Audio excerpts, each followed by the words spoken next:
999ers risk their lives every day keeping us safe. We do this job to help people. But all too often, they're abused and attacked. The vehicle threw me like a rag doll. It should have killed me. These personal attacks on police, paramedics and firefighters are at an all-time high. I'll admit I was absolutely terrified. We don't put on this uniform to be assaulted. Leaving them traumatised and unable to work. It felt like I was saying goodbye to my career. But while the violent criminals responsible are hunted down and brought to justice, Run your risk. You do not have to tell anything. our protectors fight to get well and back on the job. I was not going to give up. There was no way. It's took a hell of a lot of hard work to get back to the place I'm just now. Ready to face the next critical incident. Today, a savage bite results in months of medical tests for a police officer. Stop firing that! At one point, I actually thought it might actually be trying to bite my finger off. CCTV footage proves crucial in catching a criminal who purposefully rams a police car. We do seek out those who seek to harm and hurt our emergency service personnel. And a blow to the head makes an emergency medical technician question his passion for his job.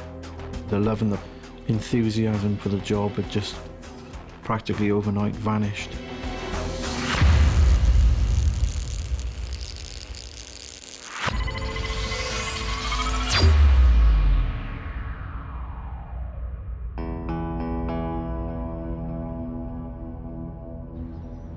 PC's Morgan Taylor and Paula Sanford are patrolling the streets of Halifax.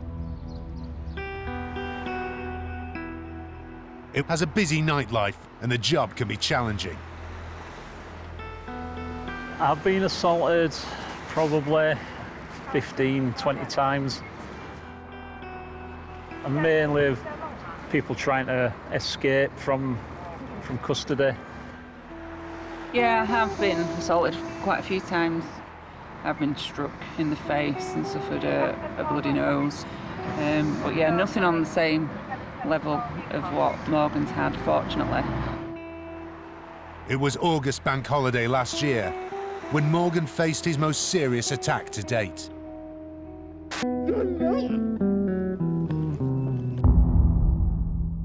Call came in about 8:30 p.m. From staff at the pub saying a male had been glassed in the face. Pull up outside the pub. There's a male stood outside there, covered in blood all over his face and down the front of his clothing. Door staff from the pub have walked out, restraining another male who's got blood all over him, his hands, and they've said he's done it. We arrested that male immediately and handcuffed him to the front. The male was very compliant at the time. In fact, he was quite distressed. He was crying, kept saying sorry. Turned out that the man he'd glassed was his friend, and he'd done it during a drunken argument. Morgan puts the offender in the back of his car. Suddenly, he turns nasty. Right, stop spitting in car. Stop ragging me. He was cranky, grumpy. He started spitting on the floor of the police car. Right, if you need to spit, Hey, stop assaulting me. If you need to Stop assaulting me. If you need to spit on the floor. Do not spit in the car. So I told him to spit outside on the road because I was stood next to the car with the door open, monitoring him. And then he looked me right in the eye and said, "Why don't I spit in your face?" Oh, if you want. Spit on your face if you want. Right. So I've restrained him. Do not threaten to spit in my face, otherwise I will use force. We had a little bit of a tussle and I ended up pushing him up against the side of the car, holding the handcuffs in one hand and with my left hand across the side of his jaw, pushing his head away from me. No, you muppet! My colleague in the pub had seen what had been going on. He came out to assist, and as he got up to me, he said, "Shall we put a spit guard on him?" Threatened to spit, you'll have one of these on. Have a spat! Have a spat! Yeah, you've threatened to. I said no initially because I wanted to give the male in question a clear warning as to what was going to happen to him if he continued his threats, rather than just whipping the guard over his head. No! No, not yet.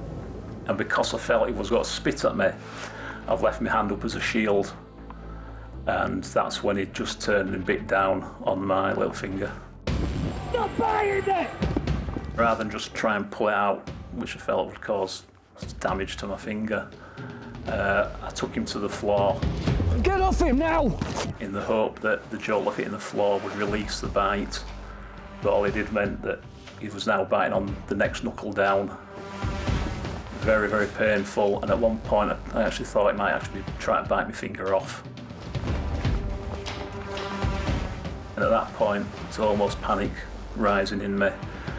I tried to deliver a couple of knee strikes to the male in order to let him go. They were ineffective. So in the end, I've had to strike him in the face twice in order to make him let go. And in my career of 21 years, I've only had to strike people in the face 3-4 times. That's how bad I felt it was at the time. But the blows do the trick. The offender releases his hold, and Morgan gets him to the ground. Unfortunately, the paramedics were there dealing with the male who'd been glassed initially, and one of them came over immediately whilst I'm still restraining him on the floor with my other arm and my body weight. Morgan was wearing gloves, but the bite has gone straight through. I had 2 ragged cuts on the back and 2 ragged cuts on the inside, but they were right on the joints. They were the most painful ones. Whether he was trying to bite my finger off, I don't know. I would like to think not. I think he just wanted to hurt the person in front of him. But at one point, I thought that's what he was wanting to do. Later, police come down hard on Morgan's attacker. It's just very pleasing that the judiciary and the courts are dealing with matters like this as strongly as they are. But Morgan's injuries mean an anxious wait on test results. The worry that I potentially have hepatitis C is always there. Every day, what if?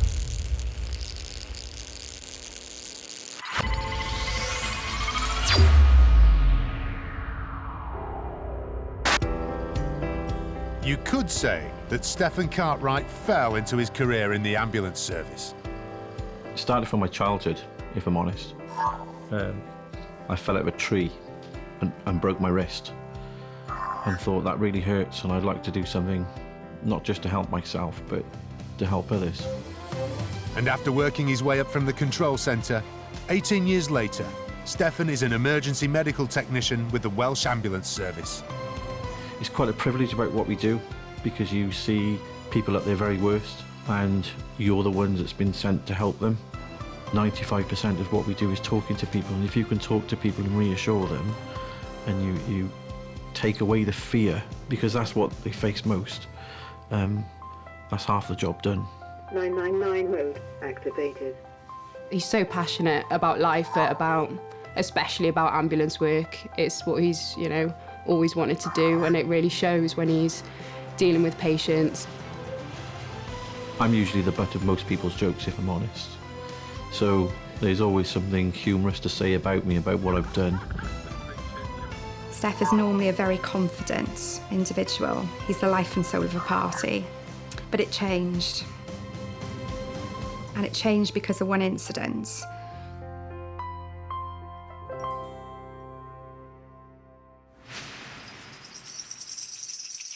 In August 2017, Stefan and his crewmate Rebecca were on a night shift and were transporting 2 patients to hospital with minor injuries.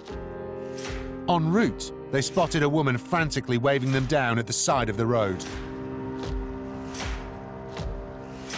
I stopped the ambulance, asked the member of public what was wrong, and she said there was a road accident. I step out of the vehicle and I noticed a gentleman sort of leaving the scene. And he walks initially around the back of the ambulance, which I thought was a bit unusual, but never thought anything of it. My immediate thought was for the people in the crash car to the right of me, and made sure that she was all right. And once she said she was fine, I then refocused my attention to the guy who was now staggering away along the path. So I went after him and said, "I'm from the ambulance service. You might be injured, don't run away. You might need my help." And that's when it happened.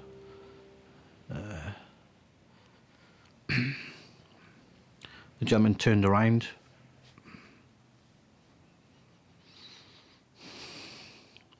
Didn't say a word. And just ran at me,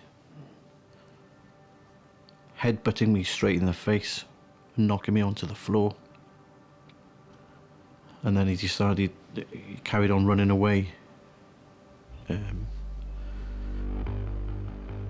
I was kind of in the back of the ambulance, not really knowing what's happened. You could hear a bit of kind of commotion outside.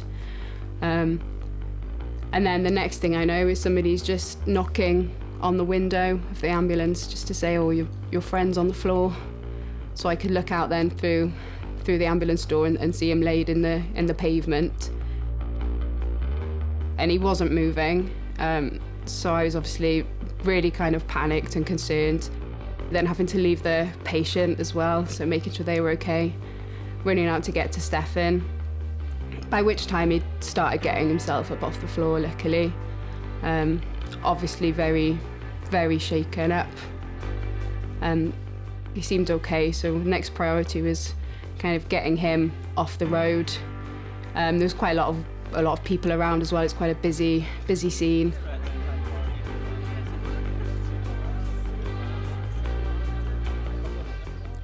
Initially, I thought, why? All I've done is stop the ambulance to help you. And all I could think about was my partner, Ange. And just why? I remember hearing my phone and looking at my phone and seeing that it was Steph. And that's not unusual for him to ring from work if he's able to. So I picked up the phone and the first thing he said to me is, I've been hurt, I've been assaulted. And I remember talking to him and crying. He was also crying. And he said to me, can you come? They're taking me to the hospital. It was an awful, awful journey down to the hospital. And all the time, I didn't know what Steph's injuries were. I didn't know what had happened to him, why. Everything was going through my head. I was immediately treated for facial injuries. I had swelling to my face and some soft tissue damage underneath my eyes. Initially, they thought I'd broken my nose as a result of it. I haven't got the best of noses as it is, but it was a little bit more crooked than normal. I was so relieved because I could see that he was okay, but I also sat so angry because I couldn't understand what had happened. And as we were walking out, we walked across the car park and he just stopped and he just turned to me and held me and he just cried because he'd been hurt doing something that he loved. Later, small steps and huge support see Stefan put his life back together again. His care and compassion and his desire to help people, that hadn't gone. I worked too damn hard for somebody to just do this one thing, this one act of aggression and violence, and he's not going to take away how proud I am about what I do.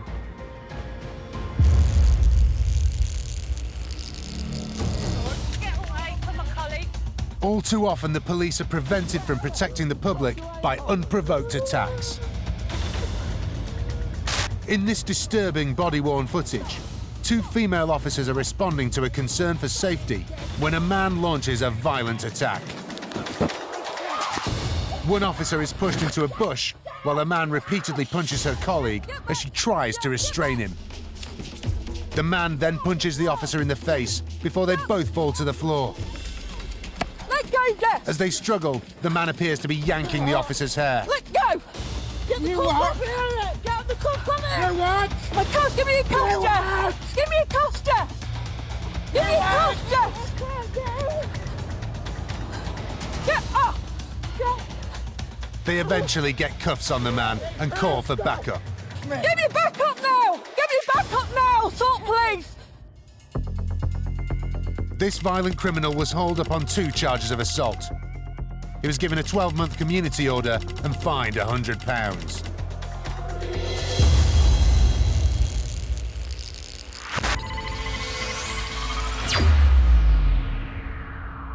In Halifax, a violent drunk has savagely bitten PC Morgan Taylor's finger. Because I felt he was going to spit at me, I've left my hand up as a shield. And that's when he just turned and bit down. Stop biting it! At one point, I actually thought he might actually be trying to bite my finger off. Once the offender is arrested, Morgan is taken to hospital. I had 2 ragged cuts, and 2 ragged cuts on the inside, but they were right on the joints. They were too ragged to be stitched, so they were cleaned out and bandaged up. Morgan's injuries means he has to undergo routine tests to check for any infectious diseases as a matter of precaution. I was immediately given a Hepatitis B booster. As a matter of course, I was put on a week's course of antibiotics because human bites in general are very infectious. And for Morgan, this means months of waiting on test results. The incident was 5.5 months ago now. It's physically, I've no comeback off it, no problems with it. The worry that I potentially have hepatitis C is always there, every day. What if? While Morgan waited for his results, there was some good news. The offender was caught and pleaded guilty to assault occasioning actual bodily harm against Morgan and grievous bodily harm against the friend he glassed in the bar. He was sentenced to 16 months in prison for each attack. I was very pleased with the sentence handed down by the judge because he'd sentenced the male to 16 months for both offences. The assault on his friend by glassing him was more serious than the assault on myself. So it's just very pleasing that the judiciary and the courts are dealing with matters like this as strongly as they are. And despite the worry of waiting for results, Morgan is getting on with his job. Well, that could be a visible deterrent, can't it? I actually wanted to get back out on patrol. It's the only way to do it. Get the uniform on, get back out there. 6 months after the attack, Morgan is still having tests, but feeling upbeat. I'm currently waiting to undergo my final blood test in a month, which would be nearly 7 months after the incident, and then wait another 2 weeks after that for the result. And up to now, fingers crossed, I've had the all clear.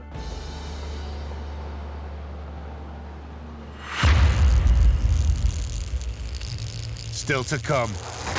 A rookie police officer is faced with his first violent attack. Quick as a flash, he had both his hands around my throat.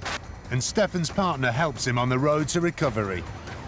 We've got through it because we are a family and we've got the love and support of each other. And we'll always be there for one another.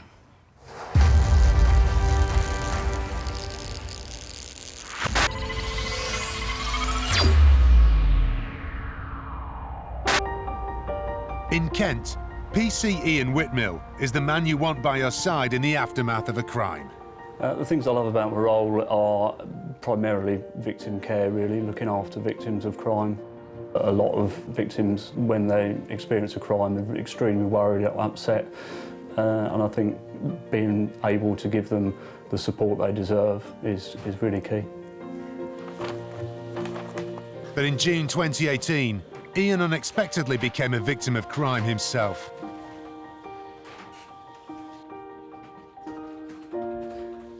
At the time of the incident, we were on patrol on a night shift. My colleague was driving and we were coming along the A2 London Road in Sittingbourne when a silver VW Golf passed us, coming in the opposite direction at speed. We knew right then and there that there was something not quite right with the car. Due to the speed he was using on the road, it's only a 30-mile-an-hour zone. It was clearly in excess of that. We've turned quite quickly and gone after the vehicle and then managed to locate it on a petrol forecourt. This is the CCTV footage from that petrol station, and the driver is seen pulling onto the forecourt. So as we pulled onto the forecourt, I could see the driver was out of the car and there was a passenger, a rear seat passenger, also out of the vehicle. But as we pulled on, they instantly got back into the car. We illuminated our blue lights and the driver just drove off the forecourt without his lights on. Today, Ian is following the route of the pursuit that unfolded that night. We've come out of the petrol station, and as we go down here, he's travelling at high speed. Now, this is a 30-mile-an-hour stretch of road, and at this point, he'd got up to 60 mile an hour. And so we're coming round the corner into Sittingbourne High Street, and this is where he continued. Bearing in mind, this time in the morning, the early hours, there are a lot of people in the high street coming out of pubs and clubs. So that's really where the danger comes into it. And there are speed humps along all of this high street. And as he's hitting the speed bumps, you could see sparks coming from the underside of his car. That's due to the speed that he was using at the time. The pursuit itself was probably no more than 5 minutes in total length. This one in particular took a bit of a turn for the worst. So it was probably one of the most interesting I've been involved in all my 13 years. He's screamed to a halt, and I thought he was going to run, get out of the car and run. There are several alleyways off the high street. So I've taken my belt off, I've got my car door open, I managed to get my left leg out of the car, and then I've seen the reverse lights on his vehicle come on. I instantly knew that he was going to ram us. So I've managed to just get back in the car as he'd reversed directly into our bonnet. The force with which he reversed into the car was quite an impact. My colleague has taken the decision quite rightly to try and put this to an end, and we've managed to strike his vehicle on the rear offside of his car, but sadly he managed to right the vehicle and carried on at high speed down the high street. This dangerous driver seemed prepared to do anything to get away and sped off wildly through the town. Those traffic lights were set at red and he's literally gone straight across those traffic lights at speed and up the wrong way of a one-way street. So he's come from this direction and he's gone on the wrong side of this roundabout into the path of oncoming traffic. So as we're passing up here, we're continuing at high speed. We're behind him. Those traffic lights that we're approaching now were set at red. So he's gone on the wrong side of the road, straight across these traffic lights, into the path of oncoming traffic. The risk that he took was really quite great. It was probably one of the worst pieces of driving I've seen in 13 years. Worried that the offender's driving was a danger to the public, Ian called off the chase. Our overriding principle is around public safety, and we train our officers, especially our pursuit drivers, to really detach themselves and say, if this is getting to such a serious state that there is public safety or the individual's at risk or you are at risk, then we will disengage and we will let that individual go. That's a hard decision to take sometimes because our role is around preventing, detecting crime and looking after people, but the public safety element has to come top. And so the driver escaped, but not for long. Later, the CCTV from the petrol station proves crucial for tracking down the criminal driver. There was a lot of work involved in this case. We were confident that we could identify who the driver was. High-speed car chases like Ian's pursuit are not only endangering the lives of police and public, they also cost thousands of pounds worth of criminal damage. In this clip, 2 officers are driving a brand new police car with just 400 miles on the clock, in pursuit of a pickup truck which had already hit 8 other vehicles. During the long pursuit, the officers can be heard hoping that their car doesn't get damaged. Please don't grab us. But just a few moments later, that's exactly what happens. Joe.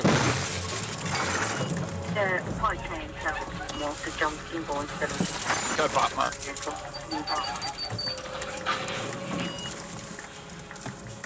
YK Oscar Tango 69. 69, that vehicle's rammed. Yeah, it's rammed us, received. The runaway truck speeds off, but is picked up by a police helicopter as it crashes through a country gate. And we've now lost sight of the vehicle. Well, we have got it on. Patrol's approaching to take the next right. The driver tries to run away. Right. That's received, so it's RCT with another vehicle that... But with the eye in the sky, he's got no chance. Air onto the patrols in the field. If you come down the pathway towards the aircraft. Yep. Patrols, he's directly in front of you now, 10 metres, the direction you're facing. Backup officers nab him as he hides in woodland. Hospital 1, we've got him. The driver admitted dangerous driving, driving while disqualified, failing to stop for police, and criminal damage to 8 other vehicles during the pursuit, as well as the police car. He was sentenced to 19 months in prison and handed a 7-year driving ban. And although the brand new police car did get back on the road, it needed around £5,000 worth of repairs.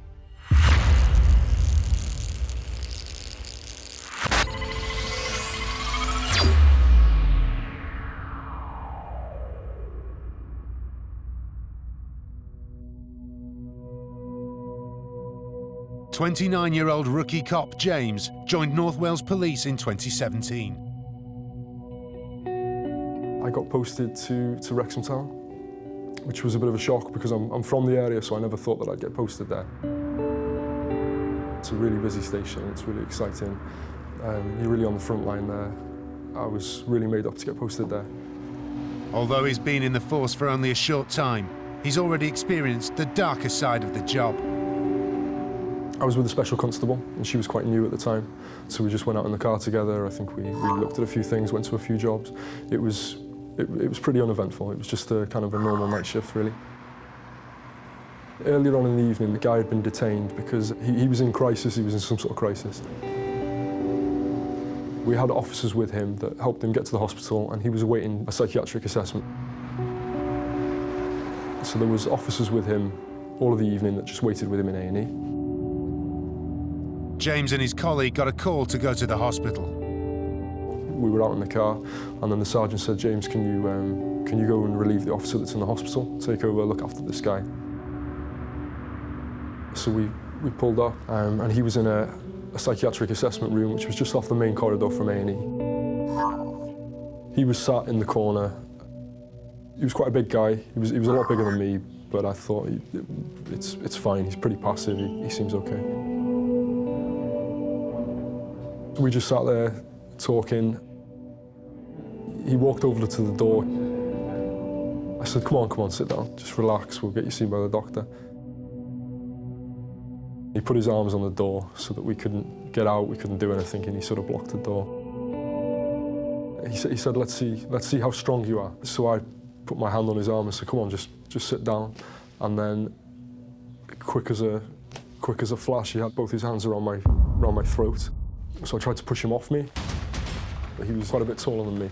I couldn't really get him off me. Kept trying to push him away. I thought if I can push him away from me, we can do something about it. We'll try and calm him down, get him back into the chair. All his attention was fixed up on me, not upon my colleague at all, just totally fixed upon me. And he just seemed determined to try and knock me out, to try and choke me out or hurt me in any way that he could. My colleague, I think, went round behind him trying to pull him away, but we just couldn't get him down. He and I started fighting, throwing fists. We fell through the door of the room that we were in into the main corridor through A&E. He got me around the throat again, and he kept going for my eyes, trying to scratch my eyes and things like this. Like he gave me a bit of a black eye. He was just trying to hit me against my head against the wall, trying to knock me out. When he had his hands around my throat, I remember thinking, I'm gonna pass out pretty soon. I need to use my radio. I need to call for assistance. But James's radio had been knocked to the floor and was out of reach. I managed to push him away slightly and say to my colleague, press red 1, because I knew I couldn't do it. I couldn't look down, I didn't know where the radio was. And she managed to do that. PC Annalisa Bunagar heard the call. When that goes off, everybody runs to you. You don't know what you're going to turn up to. I didn't know who had been hurt. I didn't know whether it was James or our other colleague. You fear the worst because if you've pressed that button, something bad is happening. I managed to get him down on the ground. I was just so exhausted, my handcuffs felt so heavy. I managed to get them on one hand, and then I remember seeing my colleagues run towards us down the corridor, and they all helped me to get the other cuff onto his other hand. The male was fully under control by other colleagues. He was being dealt with, so my priority was to look after James to make sure that he was all right. He had visible injuries all over his face, all around his neck, and he looked like he'd been strangled. I came away with it with a couple of injuries. Where he'd had me around the throat, I got all bruises. I had a black eye.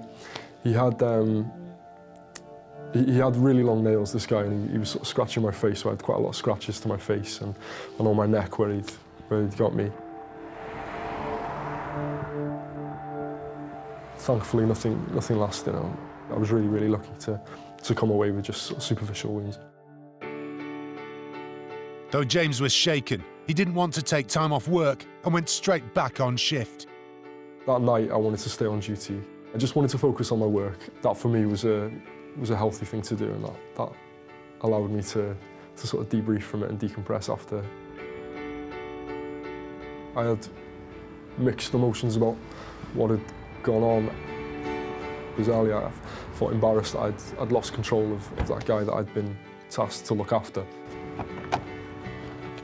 Although a traumatic incident for a rookie police officer, James feels the experience will toughen his approach as he continues with his career. It did make me think more about how I deal with people and how people's behaviour can be totally unpredictable and totally erratic. And maybe it was a lesson for me not to be complacent with people. I love my job. I've never had a job like this where I enjoy coming into work. I enjoy every minute that I'm here. I genuinely mean that when I say it. But going into this, because I'm so new to it, I don't think I really understood. I don't think I realised that this level of violence exists within society. No charges were brought against James's attacker. The case has gone to no further action now. It's been closed because we couldn't get a definitive answer on whether the guy had mental capacity at the time that he assaulted me. I know that he was in crisis at the time and that we were trying to help him. I'm not sure if he's received any help now or anything like this. I hope he has, and I hope he doesn't do something similar in the future and that somebody has to go through something like that again.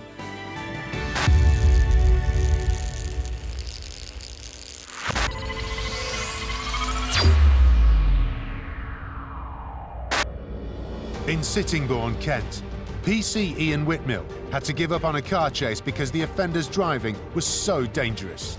So he's gone on the wrong side of the road, straight across these traffic lights, into the path of oncoming traffic. As well as endangering the public, the runaway driver also rammed Ian's police car. The force with which he reversed into the car was quite an impact. As the adrenaline had been pumping on the car chase, Ian at first didn't realise he was hurt. At the point of impact, I didn't think I'd been injured. I certainly didn't feel unwell in any way, but a couple of days later, I got out of bed and all the side of my neck and my shoulders, sort of muscles, major muscles here, just went into spasm, and it literally felt like somebody was turning a screw on my shoulders, so much so that I just collapsed on the ground. And throughout that whole day, I couldn't walk without it suddenly going into spasm. And then a few days later, my lower back went as well. So, yeah, the pain was quite horrendous, probably the worst I've ever felt. So I ended up having to go to our police physiotherapist. I had 3 to 4 sessions with him, and he diagnosed serious whiplash in my neck and my lower back, and he was just incredible. Although he was in pain, Ian was able to return to work straight away. He was put on light duties and spent 5 weeks in the office. It's very frustrating. I think every police officer just wants to be out there. They just want to be doing their job. They want to be detecting crime, they want to be catching offenders. And when you can't do that, I think that's disappointing for every officer. But Ian put the time in the office to good use, tracking down the criminal driver. There's lots of work behind the scenes that the public don't see and procedures that we have to go through. So there was a lot of work involved in this case. So on the night in question, we didn't actually know who the individual was who'd made off and assaulted the officers. So we followed lots of lines of inquiry. And one particular moment from the chase was to provide some vital evidence. We were confident that we could identify who the driver was.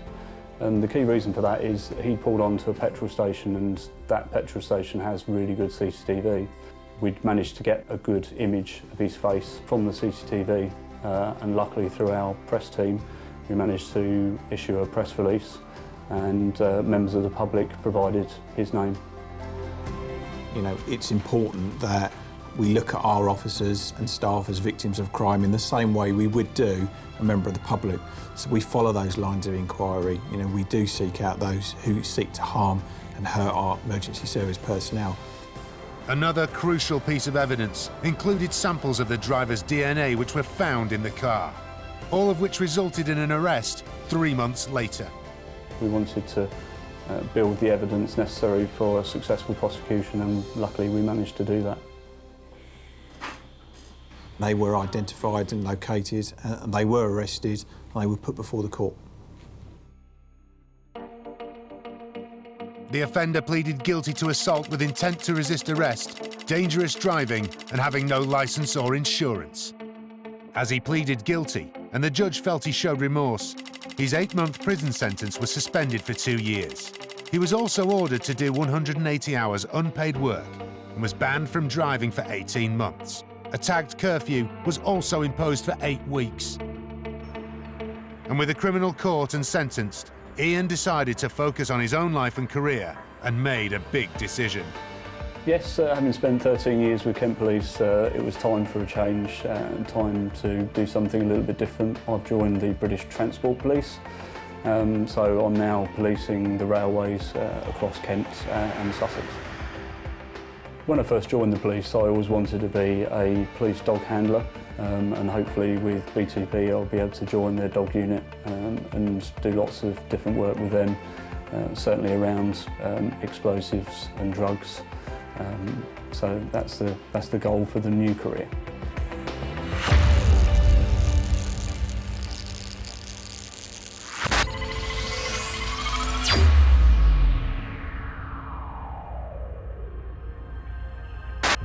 Back in Newport, emergency medical technician Stefan has been violently assaulted by a drunk man he was trying to help after a traffic accident.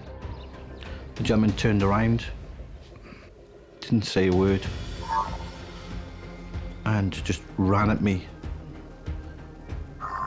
headbutting me straight in the face, knocking me onto the floor. I didn't know what Steph's injuries were. I didn't know what had happened to him, why. I was immediately treated for facial injuries. Initially, they thought I'd broken my nose as a result of it. Stefan's attacker was charged with drink driving and assault occasioning actual bodily harm. He was given a 6-month jail sentence, suspended for 2 years, a curfew order, and told to pay a victim surcharge.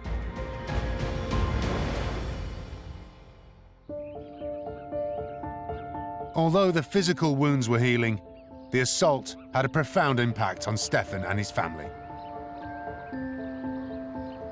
How I felt about work, the love and the passion and the enthusiasm for the job had just practically overnight vanished. The times that I felt quite low as a result of it, I felt that he'd taken something away from me. He'd taken away my ability to be confident in the work that I do. Following that night, things were really difficult. Steph would often have lots of flashbacks. So he'd be waking up in the middle of the night with night sweats, reliving everything. He'd be talking out into his sleep. I could hear what he was saying. He was indicating to the control, his call sign. Very, very disturbed nights. He'd be saying, "Oh, I'm okay, I'm okay." But I knew that he wasn't. Stefan began to question the career he'd spent his whole life striving for. The thought of going back to work, the thought of working in that environment and being exposed to something like that again made me really wary, nervous, anxious. I've never been anxious before in my life, ever. Steph became quiet, he became withdrawn. He didn't want to go out, he didn't want to socialise with people. I think it probably did put a little bit of pressure on us as a couple. But we're made stronger stuff, you see, and when you find the right person in life, it's like the foundations of a house, isn't it? It's like concrete. You know that whatever you put on top of it, it's not going to break. And I knew that this wouldn't break us. It would only make us stronger, and it has done. And with Ange by his side, Stefan was determined to persevere. His care and compassion and his desire to help people, that hadn't gone. It had just been knocked by an individual on that night. But we've got through it because we are a family and we've got the love and support of each other. And we'll always be there for one another.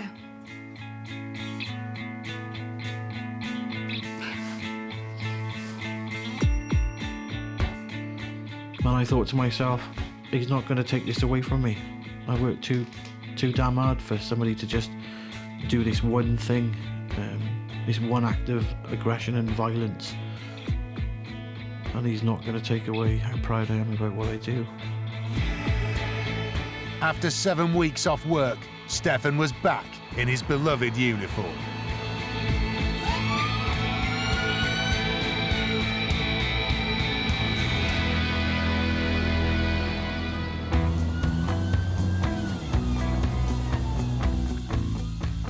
I wasn't going to let him beat me, and I have a passion for the job every single day, and it is an absolute honour to work with such a bunch of amazing people. You know, what's happened has happened. You get up, you dust yourself off, and you don't forget it. You'll never forget it, but you move on, and that's what I've done.